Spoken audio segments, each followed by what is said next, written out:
그제 이 DJ와 노무현 전 대통령 때와 달리 현재 윤 정부는 북과 대화 채널이 없어서 한계가 있다 이런 얘기를 했는데 사실을 왜곡했다라는 비판이 좀 제기됐습니다. EU 대사를 만나서 그랬던 것이죠. 본인께서 이제 사과했어요. 근데 김의겸 의원이 자꾸 요즘 뭐가 좀 논란이 되죠?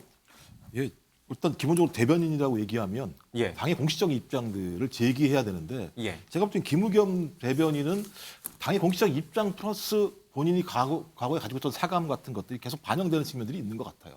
매우 조심해야 되는 거죠. 만약에 국회의원 개인이라고 얘기한다면 헌법에 따라서 양심에 따라 예. 비판할 수 있고 좀 비난할 수 있다는 생각이 들어요. 하지만 그렇지 않고 대변인이라고 하는 공적인 직무에 있다고 얘기하면 당이 결정한 사항에 대해서 그거 정확히 객관적인 그 내용을 예. 말씀하셔야 돼요. 그러니까 당의 정책 방향이 핵심적인 논쟁이 돼야지 김의겸 대변인 개인의 문제가 중요한 논의의 중점이 되는 건 매우 안 좋은 것이기 때문에 제가 볼 때는 김의겸 대변인이 대변인을 그만두시든지 아니면 대변인으로서 역할에 맞게 예. 본인이 조정을 하시든지 둘 중에 하나를 해야지 예. 오히려 민주당에 지금 도움이 안 되는 건 사실 아니겠습니까? 예. 저는 그런 측면에서는 김의겸 의원이 어떤 가부담 결정을 해야 된다고 생각을 합니다. 근데 공교롭게도 이분도 기자 출신이고 앞에 이제 우리가 MBC 얘기도 좀 했고 또 뭐 여러 가지 이제 그 친윤계 의원들에게 대통령 호통 얘기도 오늘 언론 얘기가 굉장히 많이 나옵니다. 이 언론이 좀 뭔가 이 자아성찰을 좀 해야 됩니까? 뭐 언론의 자아성찰보다는 저는 김의겸 의원이 그 야구에서도 사타수 무안타면 감독이 다음 경기에 배제합니다. 근데 지금 나와서 스윙하면 헛스윙은 계속하는데 지금 네 번째 타석까지 나와서 저렇게 헛스윙하면 공당에 대비는 자격도 없을 뿐더러 예.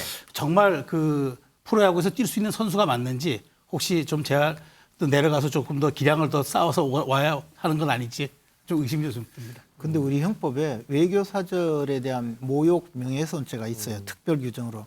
그래서 고소가 없어도 처벌하거든요.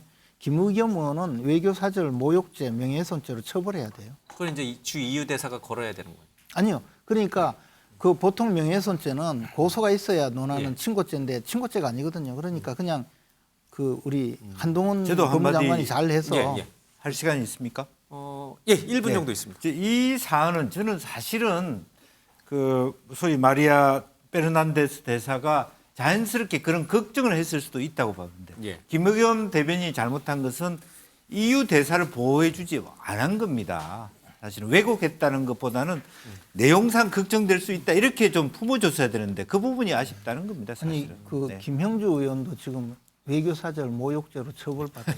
아니 사실은 예를 들면 그런 얘기 할 수 있죠. DJ 때나 그 노무현 때는 싸우더라도 내부 콘택트 포인트가 있었는데 지금 없다. 그런 얘기를 했을 가능성이 나는 많다고 봐요. 근데 이게 매번 이렇게 처벌만 하시려고 그러세요. 이 정도는 뉴스라이드에서 법리적 문제는 좀 그만했으면 좋겠어요. 해당 대사가 그런 말 하지 않았다라고. 아니 예. 그런데 왜곡했다는 거죠. 사실은 걱정을 했다는 정도로 품어줬어요. 안 그러면 저렇게 바로 얘기를 하면 민주당하고 외국 사절들이 얘기하겠습니까? 취재원 보고가 안 된 거죠. 예, 취재원 보고가 안 됐다고 보는 예. 겁니다. 근데 어쨌든 해당 대사가 아니라고 정정 요청을 했고 또 김의겸 대변인이 그렇게 이제 또 얘기할 사과를 수밖에 했으니까. 없죠.